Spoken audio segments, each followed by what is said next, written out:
You will hear the leaders on TV parroting, saying, oh yeah, we call for a ceasefire. We think the killing is terrible. But then we invest billions of pounds and dollars in Israel. We buy them the weapons. We use Israel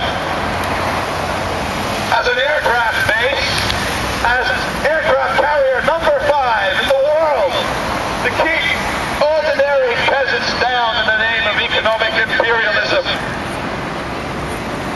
The Israelis have the full consent of the West, the consent of the Americans, the consent of the British.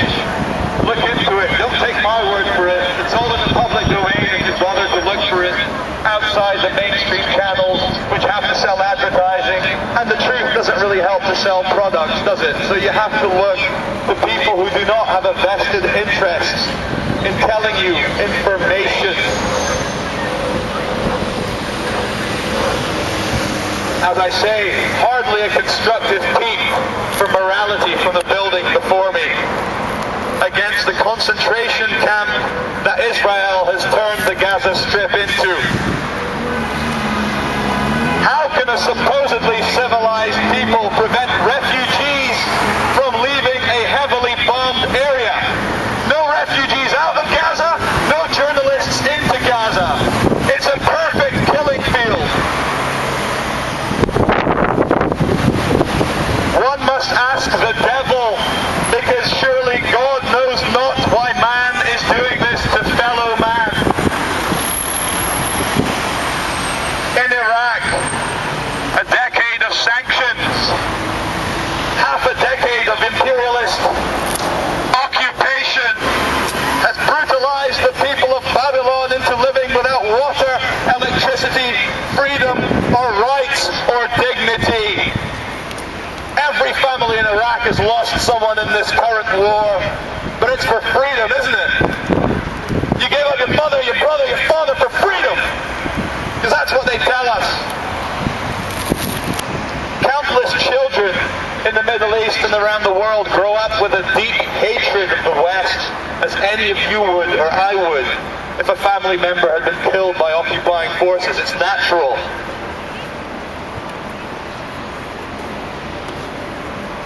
The West has imposed a vile interpretation of freedom on them down the barrel of our gun. It's either the way of America and Britain and Israel, or it's death. So you either obey us or shut up, is what they said. Do not believe our dear leaders when they say they fight the terrorists over there to stop them from attacking us over here. Please, can someone in that building explain to me how sending 5,000 working class American boys and 350 UK boys to die for the brutal Western Empire, how does this constitute as saving anyone anywhere in this earth of ours? They kill. Oh yes, they kill. They kill gladly, and they carry on killing, and they keep us scared so that we don't complain. But every one of us can complain to this government and speak the righteousness. As I say, I am not anyone special, but the truth about the situation comes out of me and is said towards this building. The right-wing press, though, they give us stories of terror and men living in cages, caves, and bogeymen, and people who hate our freedom, and if there's this massive network of pure evil, the axis of evil, that is trying to kill us all. If you read any of the history of the world in the last 100 years, you'll see it's us killing them, and them with their very, very inferior weaponry trying to defend themselves. We're told they want to kill us all, so we stay scared, we stay obedient, we comply, we allow CCTV cameras to go up, we allow them to impose anti-terror laws, we allow the British government to ban protest outside Parliament. What I'm doing right now is illegal. In Britain, you cannot use a megaphone outside this building because they want to quell dissent. The terrible truth is, though, when we bomb people, when we kill people, when we remove family members in the Gaza Strip, when people are blown to pieces,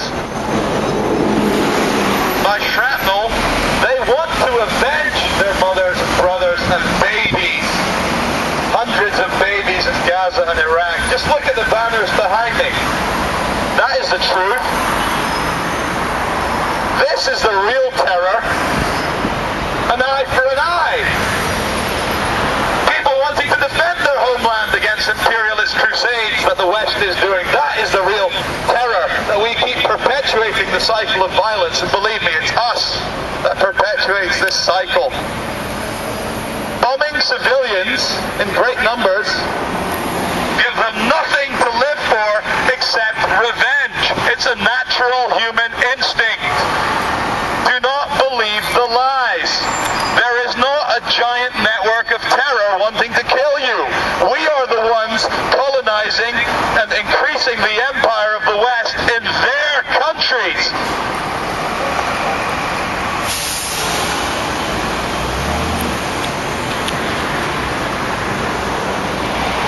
The way people in Iraq and Afghanistan see it, quite rightly so, is their God-given right to avenge the deaths of their family members. And so the cycle of so-called terror continues and brings us all down as a sentient, enlightened species. So who speaks for peace in the world?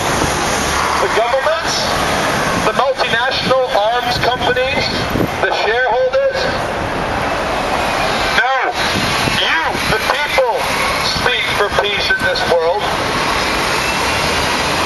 Our aim must be to live with our fellow man and brothers and sisters. We must break loose from this evil through non-violence and understanding. Freedom never comes on a silver platter for anyone. It is never easy. We must always strive for it. We must make our personal day-to-day living compatible with our personal morality. And this is why I am here today. Because I can't go on one more day and not say something to them. We must stand against that which is wrong and stand up for that which is right. Otherwise, what kind of human beings are we? I do not see any difference between my brother and the brother of an Iraqi man. They both deserve to live. No one deserves to live under bombing and terror. I think that maybe deep down, maybe really deep down, many politicians and bureaucrats in that building, they know what the right thing to do is. And maybe they secretly cry for the damage they know they've caused around the world. But they are slaves to the system of commerce and lobbyists and weapons manufacturers and neoconservatives. They are slaves to the money, the transfers of money around this world. There is an agenda and we're all living through it. We're all suffering for it.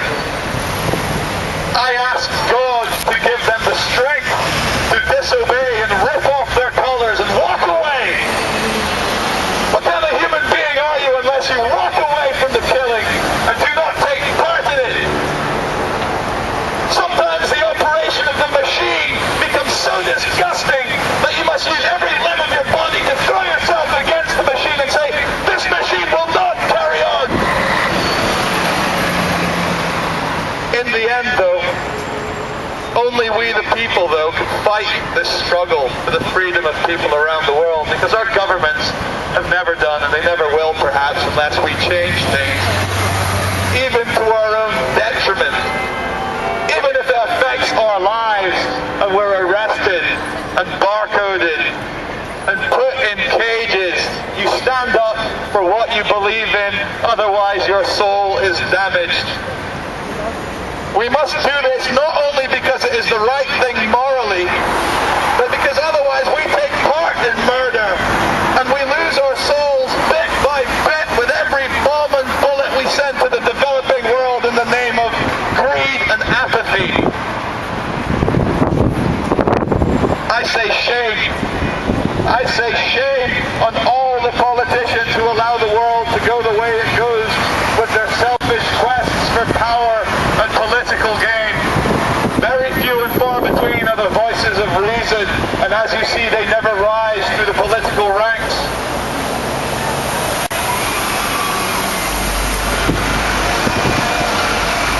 Both